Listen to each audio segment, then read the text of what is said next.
Assalamualaikum warahmatullahi wabarakatuh. Oke kawan-kawan, kembali lagi ke EJL Channel kawan-kawan. Pada pagi hari ini kita sudah berada di lahan, dimana lahan yang beberapa waktu yang lalu kita tanami lembayung, dan alhamdulillah tanaman lembayungnya sudah mulai pada tumbuh, dan ini sudah bagus sekali pertumbuhannya. Dan di sisi lain tanaman lembayung ini belum ada pemupukan sama sekali ya kan. Dan ini pun mengandalkan bahan organik, hasil pembajakannya saja sudah bagus kayak gini kan, apalagi kan bisa memupuknya. Dan pada pertemuan kali ini kan kawan, selain tanaman lembayung yang mulai tumbuh subur, di depan kami ini ada tanaman duri kan, tanaman duri. Sini juga tanaman duri kan, yang dimana tanaman duri ini yang beberapa hari yang lalu kita tanam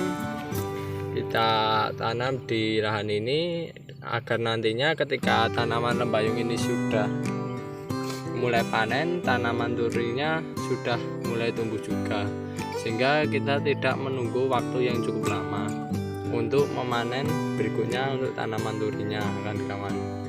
Istilahnya kalau orang Jawa bilang nyicil waktunya agar tidak kelamaan menanamnya. Kalau kita mengandalkan monokultur atau penanaman hanya satu jenis tanaman, nantinya lembayung ini ya tumbuh tumbuh, akan tetapi nantinya prosesnya lama lagi karena kita menunggu tanaman durinya kan kawan. Karena penanamannya kalau monokultur pastinya setelah lembayung ini baru kita tanam, akan tapi kita memiliki inisiatif untuk menanamnya terlebih dahulu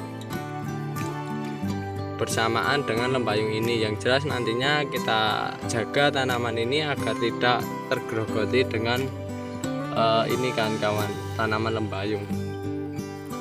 Dan pada kali ini kan kawan, kita akan berbagi pada kawan-kawan mengenai tentang perawatan tanaman duri kan kawan. Jadi perawatan tanaman duri itu sendiri ada 3. Yang pertama adalah pemupukan, terus penyiraman, sama penyiangan gulma, dan pengendalian organisme pengganggu tanaman. Pengendalian organisme pengganggu tanaman, penyiraman, dan pemupukan. Tanaman duri ini umurnya belum terlalu lama, maka dari itu karena mensiasati kondisi sekitar lahan sini ya kan, di sekitaran sini itu banyak rumput yang sudah mulai menggerogoti, alias karena lahannya terlalu subur, banyak ditumbuhi rumput, maka dengan adanya hal semacam itu kita melakukan proses perawatan, yaitu penyiangan dan pemupukan. Ini tanaman duri ini perlu dipupuk untuk pertama kalinya ya kan kawan. Dan ini kita lakukan sebelum pemupukan, kita lakukan penyiangan. Jadi dalam perawatan tanaman duri ini, penyiangannya cukup mencabut area sekitar duri ya kan kawan, atau memotong bisa menggunakan alat yang mendukung untuk pencabutan atau ini membersihkan gulma-gulmanya agar tidak menyerang tanaman durinya ya kan kawan, semacam ini. Nah, kita membersihkannya kayak gini aja, nggak perlu kita banyak-banyak membersihkan sampai bersih sekali, itu menurut saya nggak terlalu perlu ya kan kalau masih masa kayak gini ya kan.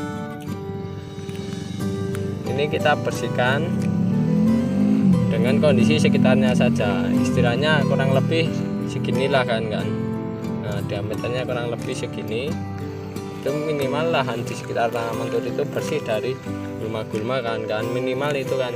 Kalau kan pengen membersihkan semuanya ya nggak apa-apa, nggak ada masalah sih sebenarnya. Tapi kalau kami lebih gini sih kan mencari tenaga dan waktu yang lebih efisien macam itu. Setelah dilakukan pembersihan gulma semacam ini, lalu kita melakukan proses pemupukan pertama kalinya. Ini kita berikan pupuk padat ya kan.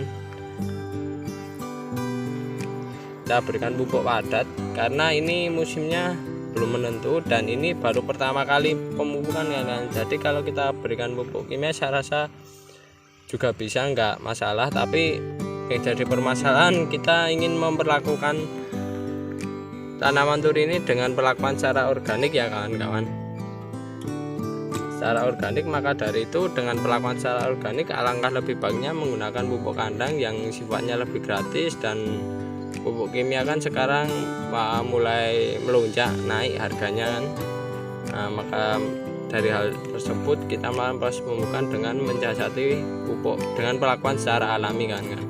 Pemupukan perlakuan secara alami, kita beri pupuk di bagian sekitar tanaman turi ini. Pupuk yang kita berikan adalah pupuk kompos yang sudah kayak gini kan.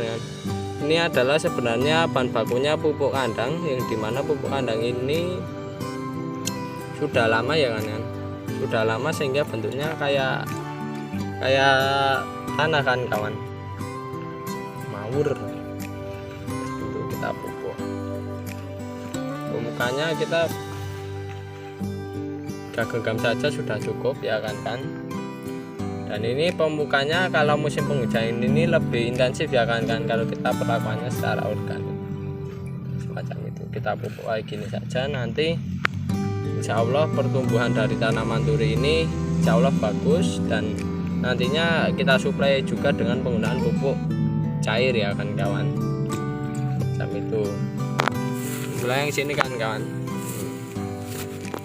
sini kan mulai tumbuh, kita bersihkan juga gulmanya biar penyakit yang ada di gulma ini tidak menular ke tanaman turi juga ya kan. Di sisi lain biar tanaman turinya, unsur hara di sekitar tanaman turi tidak terserap oleh adanya gulma. Nah, kita beri pupuk kompos ya kan kawan. Kalau kawan-kawan punya pupuk kompos yang cukup banyak, alangkah baiknya kawan-kawan bisa mensuplainya setiap seminggu sekali untuk diberikan pupuk kompos ya kan kawan. Dan pupuk organik cairnya diberikan 3 hari sekali. Tapi ini untuk pertama kalinya dan di musim penghujan kita berikan pupuk kompos kawan-kawan semacam ini,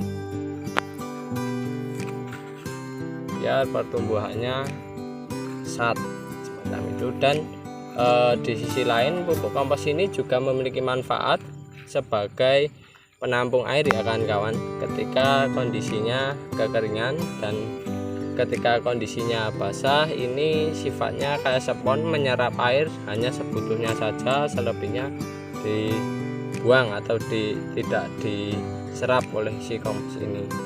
Dan ini cukup bagus sekali ya, untuk tidak hanya untuk kondisi air atau kelembapan di tanah, akan tetapi ini juga bagus sekali karena di kompos ini mengandung banyak mikroorganisme kan, mikroorganisme yang nantinya untuk menunjang pertumbuhan dari akar tanaman turi macam itu. Karena tanaman turi sendiri kan bersimbiosis mutualisme dengan mikroorganisme.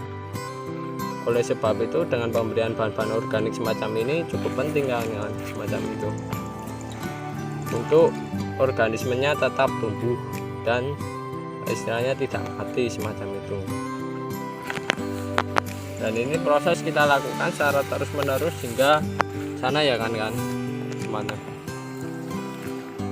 Dan oke kan kawan, mungkin itu dulu video dari kami. Nantinya kita lanjut ke video berikutnya, dan ini saya akan mau melanjutkan kegiatan kami di pagi hari ini, yaitu membersihkan gulma di sekitaran tanaman turi. Dan jika ada kekurangan dalam pembuatan video ini kan kawan, mohon dimaafkan, serta jangan lupa dukung channel kami dengan tekan tombol subscribe dan tonton video-video lainnya. Serta kalau ilmunya ini bermanfaat, monggo digunakan, silahkan, tidak ada masalah ya kan,